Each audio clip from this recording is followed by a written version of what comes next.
The real language, people, and land of Israel is not in the Middle East, but the real scriptural Israel is in sub-Saharan Africa. Today's video is for those of you that still believe in the Bible, those of you that are Africans, and anyone who might want to listen. The purpose of this video is to turn you from ignorance to light and to give more fuel to your faith if you're still in the light. Just like we've said in our World History series, today we want to show you more real locations in the Antiquities of the Jews, another book written by Flavius Josephus. In the volume 14, chapter 1 and paragraph 4, at the very end of the paragraph, the book mentions 12 locations that are in the border between Arabia and Israel. Now, not the parallel universe Saudi Arabia and that Israel, but the real Ishmael Arabia and the real Israel. And we're quickly going to show you 10 of those locations, literally word for word, all in the Sahel West Africa region. Let's begin. Number 1, Lusa is in Bauchi, Nigeria. Agala in Katsina State, Nigeria. Ruda Hill is literally in the Nigeria border. And a quick digression, by the way, this information you're getting today may help you understand how and why Satan the devil is riding on the wickedness and greed of some countries in the islands of Japheth, who divided the people and parted the land in the scramble for Africa in 1885, and are now bringing weapons for those countries to destroy each other, even though they are actually brothers. Let's go on. Number 4, Marisa is in the Mali-Guinea border. Oron, Akwa Ibom, Nigeria. Nabolo in Ghana. Oruba is in Lagos, Nigeria. Athona is found as Atani in Abia State, Nigeria. Tarabasa is found as Taraba in Nigeria, and Zoar as Soa in Cameroon. Now for the atheists and naysayers, before you refute this information and try to explain it away.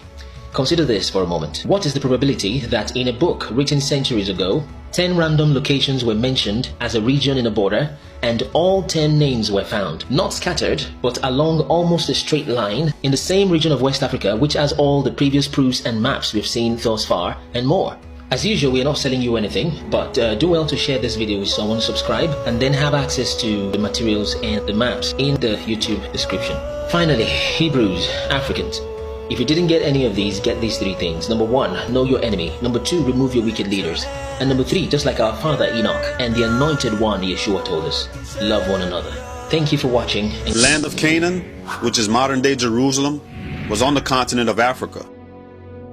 It wasn't until 1859 that the man-made Suez Canal was constructed to separate Jerusalem from Africa, further distorting the truth about the origins of the people in the Bible. The term Middle East was created by a deep state scholar by the name of Alfred Thayer Mahan.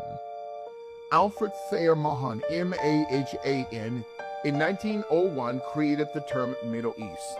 It doesn't exist. It's a fraudulent term. It's not organic. It's another way for the Western powers through the Suez Canal to castrate Africa, or our keeping, to cut us off from what is called northeastern Israel, or northeastern Africa, or Israel. Israel is actually northeastern Africa, or Alkeepula. So we've been lied to again. The Igbos are lineal descendants of the biblical Israelites from the 12 tribes of Israel, not 10, from the 12 tribes of Israel. I have studied the subject for 20 years. I have identified the descendants of all the tribes of Israel in the Igbo people. The Igbo people retained the most ancient identity of the people of Israel. The term we are very familiar with, Hebrew, is the English way of saying Igbo. I have traced the migrations.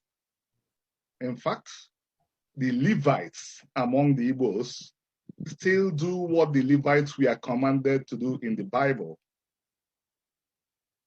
I know the communities that came from Judah, they still retained Uda in their ancestral names. The communities that come from Zebulun still retain them. So to cap it up again, the Igbos are the linear descendants of those biblical Israelites who still hold on to the Israelite religion. I think this is the most concise explanation of who the Igbos are. up to 60 million people who are Igbos today, who are scattered all over the world, but who can claim ancestry in Igbo land.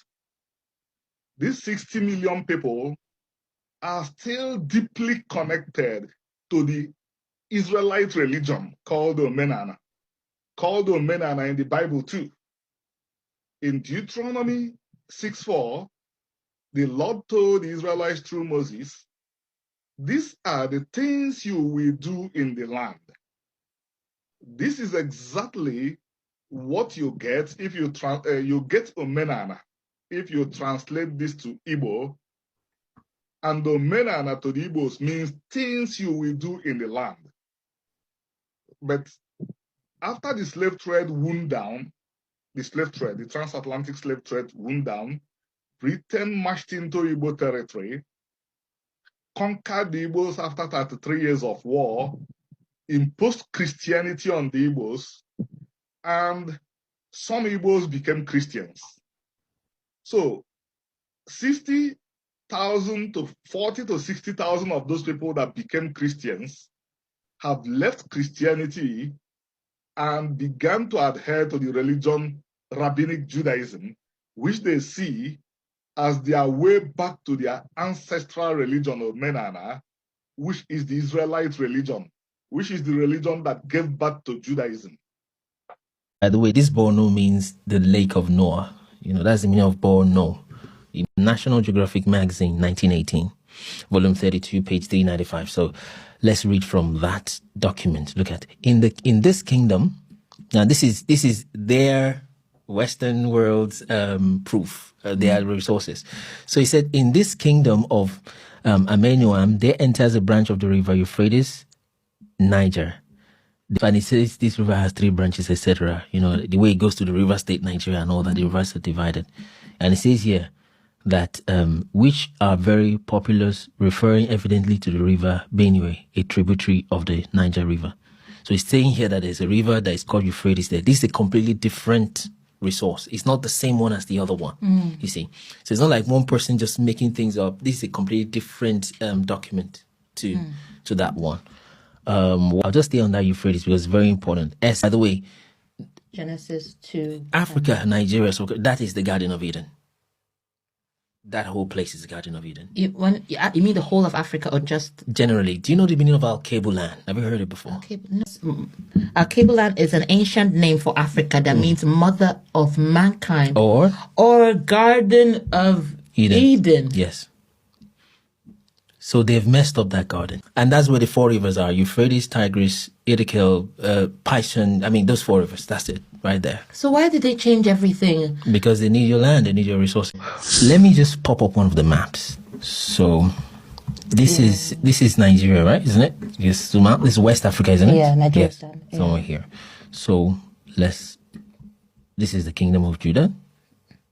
The Judah, right? This is Emmanuel. This is Guilam Delay North West Africa map. 1707. 1707, yes. And it's showing Judah. Yes, in West Africa. Isn't this around where Nigeria is? Yes, exactly where Togo is. A map from. By the way, all those borders and countries you're mentioning are the divisions of the colonizers. By the way. Sorry, I'm just still a bit shocked. The map from 1707 is showing Judah. Yes, there's a lot in Nigeria. Yes, in West Africa. Look at this. Look at Euphrates here. Oh, river. Oh, wow. Euphrates, you see. Wow. Euphrates River. So that's why we have that there. So then we can go back on the map and check. I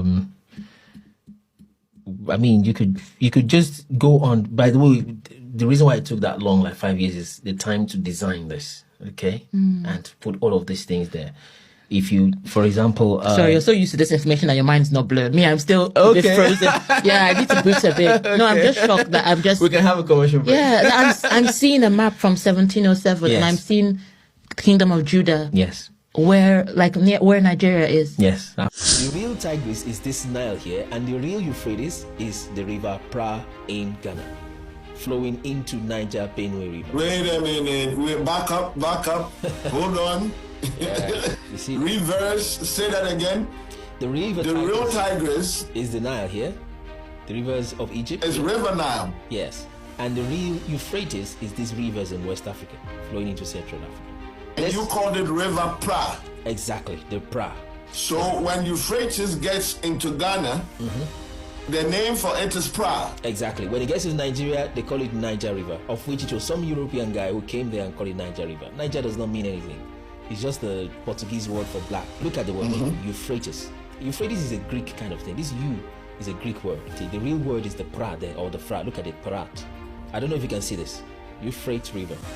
That's Judah there, Kingdom of Judah. Right in West Africa.